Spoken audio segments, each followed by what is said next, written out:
12 इमामों में जो सबसे पहले इमाम आते हैं, हैदर करार शेर खुदा अलीउल मुर्तज़ा रदी अल्लाह ताला अन्हु।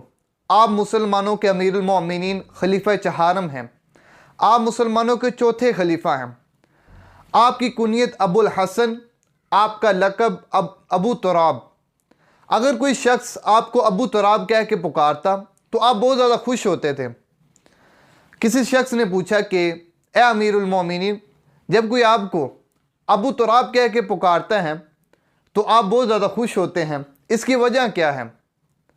हज़रत अली रज़ी अल्लाह ताला अन्हु आप इरशाद फरमाते हैं कि एक बार मेरे और फ़ातिमा ज़हरा रज़ी अल्लाह ताला अन्हा के दरमियान किसी बात पर इख्तलाफ हो गया। मैं उनसे नाराज़ होकर घर से बाहर चला गया। मेरे जाने के बाद रहमतुल लिल आलमीन ख़ातमुन नबी